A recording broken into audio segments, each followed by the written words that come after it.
কর্মকর্তারা জড়িত না থাকলে ঠিকাদারি প্রতিষ্ঠানে দুর্নীতি করার সুযোগটা কম। আমরা ছোটবেলা থেকে বইয়ে পড়ে এসেছি পানির অপর নাম জীবন। আবার সেই পানি কিন্তু মৃত্যুর কারণও হতে পারে। আমাদের পানিবাহিত রোগ ব্যাধি প্রায় সারা বছরই লেগেই থাকে।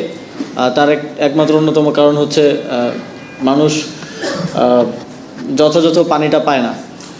সেক্ষেত্রে নগরবাসীর জন্য সুপেয় পানি নিশ্চিত করার দায়িত্বটা ওয়াসার। এবং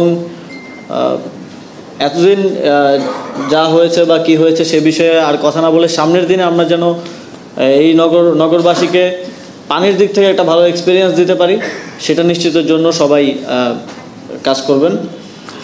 এবং এখানে আমি প্রজেক্টগুলো যখন দেখছিলাম তখন আমার একটা কথা মনে পড়লো। কয়েকদিন আগে একটা টিভি রিপোর্টে আমি দেখেছিলাম যে পদ্মা পানি শোধনাগারের যে ক্যাপাসিটি সেটা হচ্ছে 45 কোটি লিটার, কিন্তু সেখানে দুর্নীতি করে যে পাইপগুলো ব্যবহার করা হয়েছে সেই পাইপের কারণে সেটা শুধুমাত্র ডেলিভারি দিতে পারছে 18 কোটি লিটার। এবং এই শোধনাগার তৈরি করতে প্রায় 5,000 কোটি টাকার মতো খরচ হয়েছে। এই যে জনগণের এত হাজার হাজার কোটি টাকা ব্যবহার করে সেখানে যথাযথভাবে পর্যবেক্ষণ না করার কারণে ঠিকাদারি প্রতিষ্ঠান দুর্নীতি করেছে। এবং এর সাথে আমি নিশ্চিতভাবে বলতে পারি যে কর্মকর্তারাও কেউ না কেউ অবশ্যই জড়িত ছিলেন।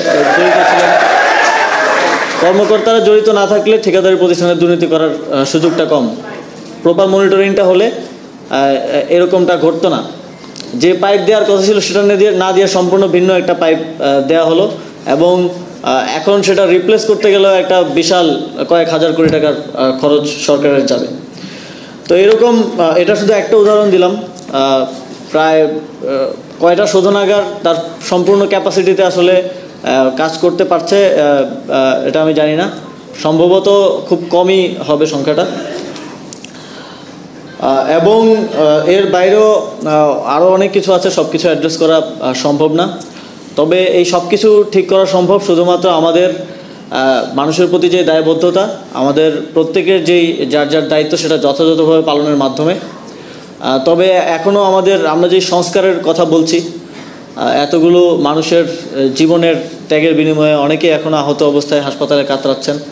তাদের এই ত্যাগের বিনিময়ে আমরা বাংলাদেশে যেটা চাই, একটা গুণগত সংস্কার, প্রাতিষ্ঠানিক সংস্কারের মাধ্যমে বাংলাদেশকে এমন একটা পর্যায়ে নিয়ে যাওয়া যেটা মানুষের মধ্যে একটা আশার সঞ্চার করে।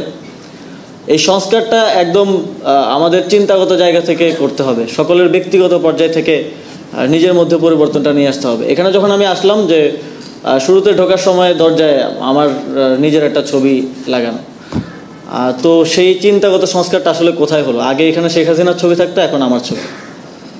এখানেও একটা ছবি আছে, এই যে এখানেও আছে, আপনারা এখন তো দিচ্ছেন।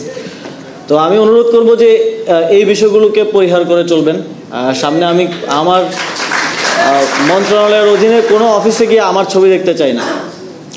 এই জায়গাগুলোতে যারা উপযুক্ত আছেন, এই জুলাই গণঅভ্যুত্থানের শহীদরা আছেন, আমাদের ৭১-এর মুক্তিযুদ্ধের বীরশ্রেষ্ঠরা আছেন, তাদেরকে আমরা স্মরণ করব। তাদেরকে স্মরণ করার জন্য তাদের ছবি কিংবা প্রদর্শনী সেগুলো আমরা রাখব।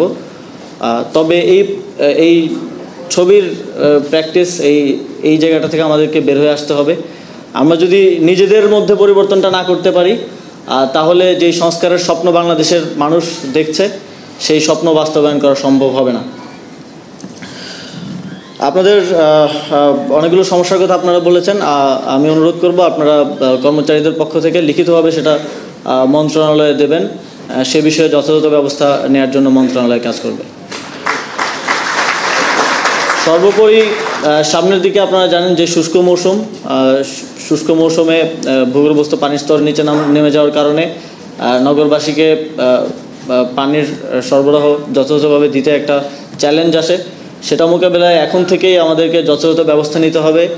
কেননা এবারে শুষ্ক মৌসুমে আবার রমজান মাসে যাতে নগরবাসী পানি সরবরাহের ক্ষেত্রে কোনো প্রকার বিঘ্ন না ঘটে, সেটার জন্য আমাদেরকে এখন থেকে প্রস্তুতি নিয়ে কাজ করতে হবে।